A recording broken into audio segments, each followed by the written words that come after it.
आज देश में सबसे ज्यादा बेरोजगारी हरियाणा के अंदर, हर घर में बेरोजगार। आज कहीं बेरोजगारी से कहीं निराशा की तरफ, कहीं कोई नौजवान निराश है, कहीं डिप्रेशन का शिकार है, कहीं नशे की तरफ वो कदम बढ़ा रहा है, तो कहीं अपराध की तरफ, और कहीं अपना घर बार बेचकर विदेश की तरफ पलायन कर रहा है। आज विदेश में मैं अमेरिका जाके आया 3 दिन के लिए।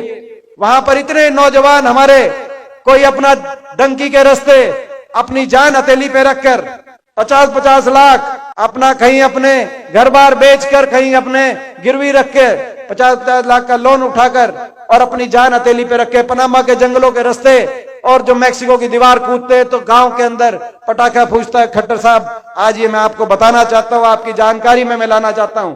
बड़े, ये मैं गलत तो नहीं कह रहा, यह तो इलाका, और मैं वहां पे कह के आया था अमेरिका में अपने सारे नौजवानों को, सबसे उनको कह के आया था कि आपको चिंता नहीं करनी, हमें पता है इन 5-7 साल में ऐसी स्थिति बन गई, आप पहुंचे हो इतनी मजबूरी में, और इतनी मजबूरी में रह रहे हैं वहां पर इतनी मजबूरी में रह रहे हैं कि 15-15 साल तक वापस आना उनका मुश्किल है जब तक उनके रेगुलराइजेशन ना हो। तो यहाँ पर पीछे कहीं घर में कोई हारी हो, बीमारी हो, कोई ब्याह शादी हो, किसी की कोई देहांत हो जाए तो बच्चा वापस भी नहीं आ सकता। उनके माता पिता के दिलों पे क्या बन रही होगी उसका अंदाजा लगाना मुश्किल है। मैं कहना चाहता हूं, ऐसे हर परिवार से कहना चाहता हूं, और अपने भाइयों को मैं वहां पे कह के आया हूं कि आप चिंता मत करो।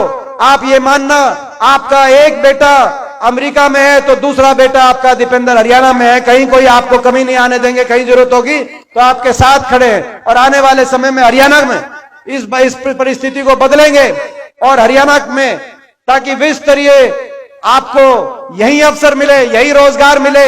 कोई जाए तो अपनी खुशी से जाए, अपनी मन मर्जी से जाए, और इतनी चुनौतियों में और इतना रिस्क उठा के कोई किसी को नहीं जाना, मजबूरी में किसी को ना जाना पड़े। ऐसे हालात हरियाणा में हम बनाने का काम करेंगे।